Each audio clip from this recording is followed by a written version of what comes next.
Assalamu alaikum dear students, this is Rehan Rahman and I am the computer science teacher for grade 9. Our today's topic is algorithm. So dear students, जैसा कि हम आपको बताया कि आज का हमारा टॉपिक है all about algorithms. But algorithms की तरफ मूव करने से पहले let's have a quick recap के जो हमने previous lectures में पढ़ा. Previous lectures में हमने डिस्कस किए थे फ्लो चार्ट्स. फ्लो चार्ट की एग्जाम्पल देखी थी हमने काफ़ी किस्म की. फ्लो चार्ट हमने देखा कि what is a flow chart. Flow chart is a graphical representation of the steps that we are use to solve a problem. जब भी स्टेप्स हमने कोई भी स्टेप्स हम डेवलप करते हैं, कोई भी सोल्यूशन हम डेवलप कर रहे होते हैं किसी भी प्रॉब्लम सॉल्विंग का, उसको स्टेप बाय स्टेप हम ग्राफिकली कैसे रिप्रेजेंट करते हैं, that is called flow chart. Flow chart की हमने एग्जांपल्स चेक की थी. हमने देखा था फ्लो चार्ट्स की रिक्वायरमेंट क्या है. फ्लो चार्ट्स के लिए हमें इनपुट रिक्वायर्ड होती है, प्रोसेसिंग, फिर डिसीजन मेकिंग और आउटपुट. ये 4 बेसिक रिक्वायरमेंट्स हैं फ्लो चार्ट के लिए. फिर हमने उसके सिंबल्स डिस्कस किए थे, कौन कौन से सिंबल्स हम यूज़ करते हैं फ्लो चार्ट में टू डेवलप इट. जिसमें हमने देखा था टर्मिनल था, हमारे पास फ्लो लाइन्स थी, हमारे पास इनपुट आउटपुट के लिए था, हमारे पास डिसीजन का था, हमारे पास कनेक्टर था. हमने ये सिंबल्स चेक किए थे और इन सिंबल्स को यूज़ करते हुए हमने कुछ फ्लो चार्ट्स भी डेवलप किए थे. हमने देखा था 3 स्टेप में हमने फ्लो चार्ट को कैसे डेवलप करना है. फिर अगर हमारे पास कॉम्प्लेक्स किस्म की प्रॉब्लम आ जाए जिसमें हमें डिसीजन रिक्वायर्ड हो, वहाँ पे हम कंडीशनल फ्लो अप्लाई करते हैं और उस कंडीशनल फ्लो को हम चेक करते हैं वहाँ पर कि whether the statement is true और फॉल्स. हम वहाँ पे कंडीशनल फ्लो अप्लाई कर लेते हैं और फिर हम इस तरह रेपिटेशन में हमने फाइनली देखा कि जब हमारे स्टेप्स को रिपीट करना हो, जब हमने टॉप टू बॉटम तो हम चल ही रहे थे अपने फ्लो चार्ट्स पे, जब बॉटम टू टॉप हमने रिवर्स मूवमेंट करनी है तो हम कैसे डेवलप करेंगे फ्लो चार्ट्स को, हमने वो भी चेक किया. ये तो था हमारा पिछले टॉपिक का एक क्विक सा रीकैप. बढ़ते हैं हम आज के टॉपिक की तरफ, दैट इज़ एल्गोरिथम. ये जो वर्ड एल्गोरिथम है ये कहाँ से आया है? It comes from the name of a Persian mathematician and a writer. उनके नाम से ये बना है एल्गोरिथम. उनका नाम था मोहम्मद इब्न मूसा अल ख्वारिज़मी. उनके नाम को जब ये अल ख्वारिज़मी को कन्वर्ट किया गया, ट्रांसलेट किया गया लैटिन में, तो ये वर्ड कन्वर्ट हो गया एल्गोरिथम की फॉर्म में. यहाँ से बना ये word algorithm.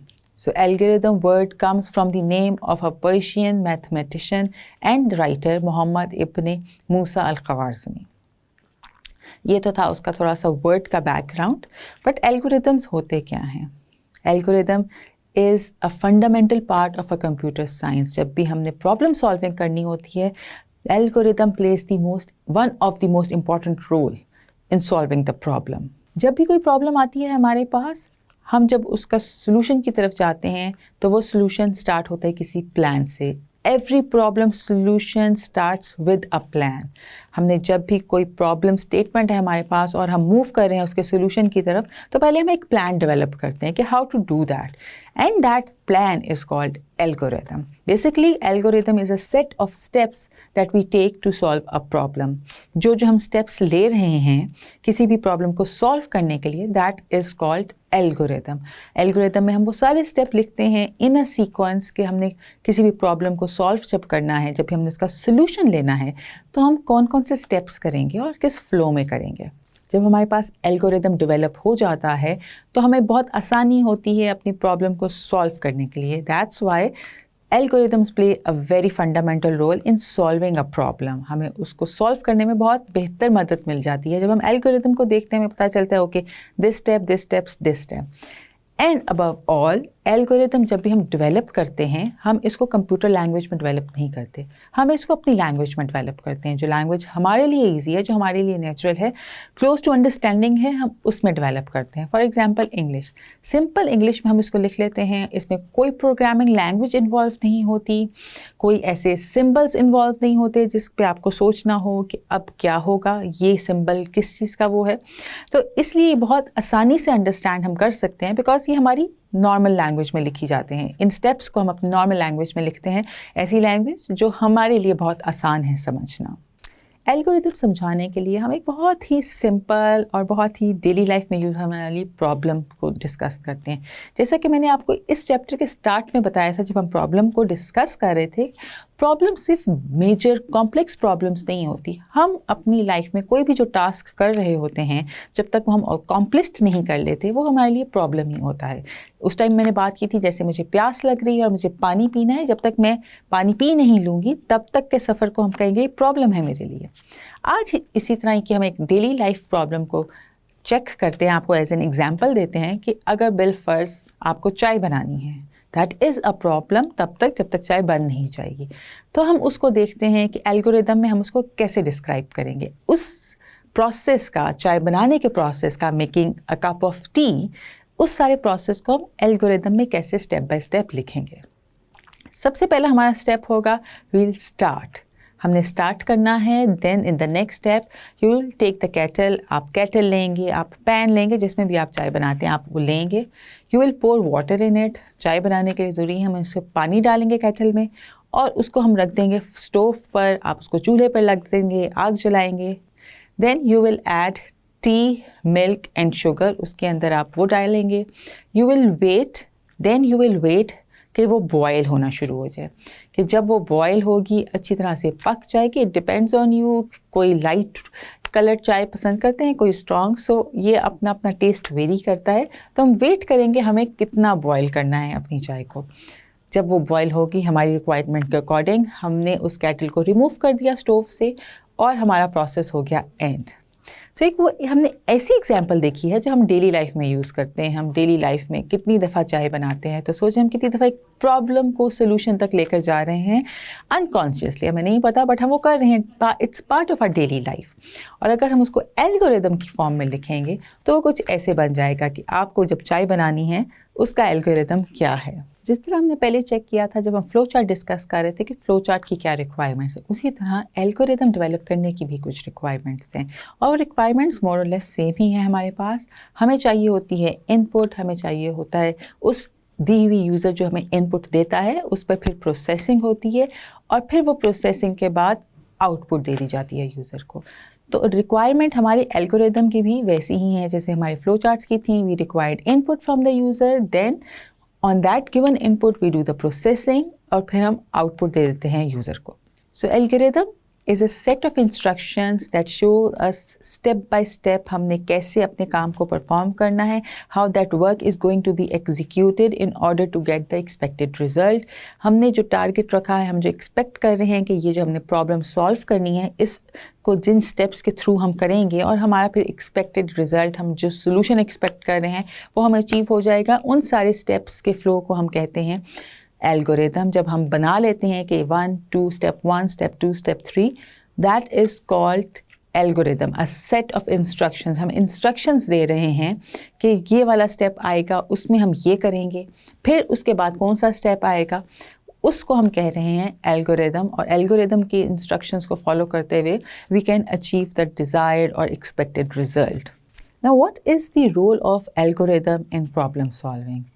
Algorithm plays a very vital, very important role in solving a problem because ये हमें provide करता है instructions, एक guide provide करता है step by step कि हम कैसे अपनी प्रॉब्लम के सोल्यूशन की तरफ जाएंगे। जब हमारे पास ये गाइड होती है जो हमें बता रही है कि 1 स्टेप 2 स्टेप 3 स्टेप आप ये फॉलो करें and the solution is there, that's how it plays the very important part, very important role in problem solving. Usually क्या किया जाता है, जो डिज़ाइनर होते हैं जो भी उस प्रॉब्लम को सॉल्व कर रहे हैं, what they do first they make flow chart of the problem. जैसे हमने अपने पिछले लेक्चर्स में फ्लो चार्ट्स को बहुत अच्छे से डिस्कस कर लिया है। तो डेवलपर्स जो हैं, जो प्रोग्रामर्स हैं, पहले वो डिज़ाइन करते हैं फ्लो चार्ट को। फ्लो चार्ट में सिम्बल्स यूज़ होते हैं, फ्लो चार्ट क्योंकि ग्राफिकल रिप्रेजेंटेशन है, वो फ्लो चार्ट डेवलप किया जाता है and then that flow chart is converted into the algorithm. और उस फ्लो चार्ट को देखकर हम एल्गोरिथम बना लेते हैं कि स्टेप 1 स्टेप 2 स्टेप 3 स्टेप 4। क्योंकि ये एल्गोरिथम जो होता है हमारी नेचुरल लैंग्वेज में होता है, फ्लो चार्ट में सिंबल्स यूज़ हो रहे होते हैं, फ्लो चार्ट्स में थोड़ी सी प्रोग्रामिंग ज़्यादा नहीं बट हम फार्मूलाज यूज़ कर रहे होते हैं। फ्लो चार्ट्स को समझने के लिए आपको पता होना चाहिए कि सिंबल, हर सिंबल क्या कह रहा है, हर सिंबल की डेफिनेशन क्या है, वो किस लिए यूज़ हो रहा है।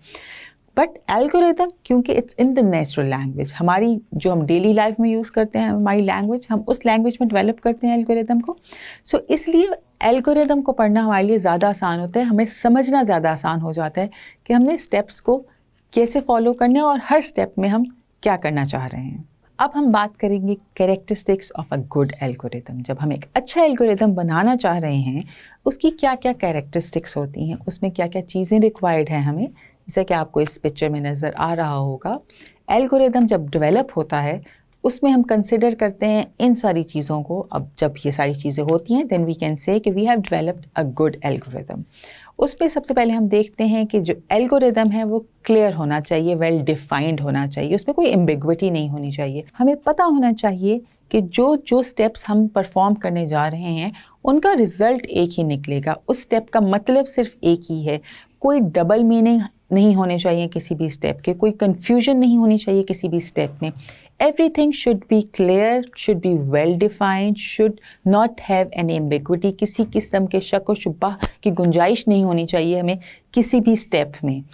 जब हमारा एल्गोरिदम वेल डिफाइंड होगा, क्लियर होगा, तब हमें गलती के चांसेस करना कम हो जाएंगे, बिकॉज हमें पता होगा अगर इस स्टेप में ये लिखा है इसका एक ही मतलब है और इससे हम एक ही रिजल्ट पर पहुंचेंगे, इसके दो मतलब नहीं हो सकते इस स्टेटमेंट के। तो जब एक चीज़ वेल डिफाइंड होती है तो उसमें गलती की गुंजाइश कम हो जाती है। So the first characteristics of a good algorithm is it should be clear and well defined without any ambiguity in it. The second is well defined inputs. जैसे कि हमने पहले डिस्कस किया, एल्गोरिदम की भी रिक्वायरमेंट्स में फर्स्ट रिक्वायरमेंट इनपुट आती है। जब तक हम यूज़र से इनपुट नहीं लेंगे प्रोसेस स्टार्ट नहीं होगा। जब तक हमें पता नहीं होगा इनपुट क्या करना है यूज़र ने, हम उस पर प्रोसेसिंग क्या करेंगे। तो जब हमने यूज़र से इनपुट लेनी है हमें पता होना चाहिए हमें इनपुट क्या लेना है, बहुत क्लियर होना चाहिए, वेल डिफाइंड होना चाहिए। Whether we want a number as an input और एन कैरेक्टर, क्या चीज़ है जो हमें इनपुट लेनी है यूज़र से, that should be well defined. जिस तरह हमने बात की कि एल्गोरिदम को क्लियर होना चाहिए, हर स्टेप को क्लियर होना चाहिए, हर स्टेप को वेल डिफाइंड और विदाउट एनी एम्बिग्विटी होनी चाहिए, उसी तरह ही जब हम इनपुट लेते हैं यूज़र से तो इनपुट्स को भी वेल डिफाइंड होना चाहिए कि हम कौन सी इनपुट एक्सपेक्ट कर रहे हैं अपने यूज़र से, इनपुट सो दैट यूज़र जो इनपुट है वो गलत ना डालें। जिस तरह हमने बात की वेल डिफाइंड इनपुट्स की, उसी तरह ही एक अच्छे एल्गोरिदम की एक कैरेक्टरिस्टिक्स ये भी है कि उसके अंदर वेल डिफाइंड आउटपुट होती है। हम जब वेल डिफाइंड इनपुट ले रहे हैं यूज़र से, जब उस पर हम प्रोसेस करें तो जो आउटपुट हो वो भी वेल डिफाइंड हो, विदाउट एनी कन्फ्यूजन हो, हमें पता हो कि हमें क्या आउटपुट देनी है यूज़र को और उसको हमने कैसे जनरेट करना है। It should be well defined. Then comes the characteristic of finiteness. हम जो एल्गोरिदम डेवलप करते हैं हमें पता होना चाहिए इतने नंबर ऑफ स्टेप्स में ही हमें इसको लेकर जाना है। कोई ऐसा एल्गोरिदम ना हो जिसमें हमें नंबर ऑफ स्टेप्स का पता ही ना हो, इन्फिनिट हो, चलते जा रहे हो, हम सोल्यूशन तक नहीं पहुंच पा रहे।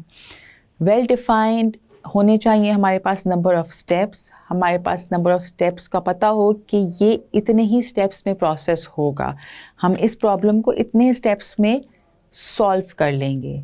It is one of the important characteristic of a good algorithm कि हमें पता हो हमारे इस एल्गोरिदम की डेवलपमेंट में कितने स्टेप्स रिक्वायर्ड हैं। अगर हम ये स्टेप्स का नंबर पता है, हमें पता होगा कितना टाइम हम ले लेंगे इस प्रॉब्लम को सॉल्व करने में। Another characteristic of a good algorithm is feasible. जो भी हम एल्गोरिदम डेवलप कर रहे हैं that should be feasible. वो प्रैक्टिकल हो, वो जेनेरिक हो, ऐसा कोई एल्गोरिदम में हम चीज़ यूज़ ना कर रहे हो, ऐसा कोई रिसोर्स यूज़ ना कर रहे हो जो हमारे पास अवेलेबल ना हो, या कोई ऐसी टेक्नोलॉजी हम यूज़ ना कर रहे हो जो अभी तक आई ना हो, हम एक्सपेक्ट कर रहे हो कि फ्यूचर में ये ऐसा हो जाएगा तो हम इस प्रॉब्लम को इस तरह से सॉल्व कर लेंगे।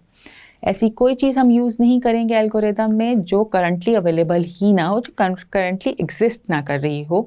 हम अपनी एक्सपेक्टेशंस पे, अजम्पशंस पे कुछ डेवलप नहीं करेंगे एल्गोरिदम में। हम एल्गोरिदम को रखेंगे प्रैक्टिकल, सिंपल और जेनेरिक।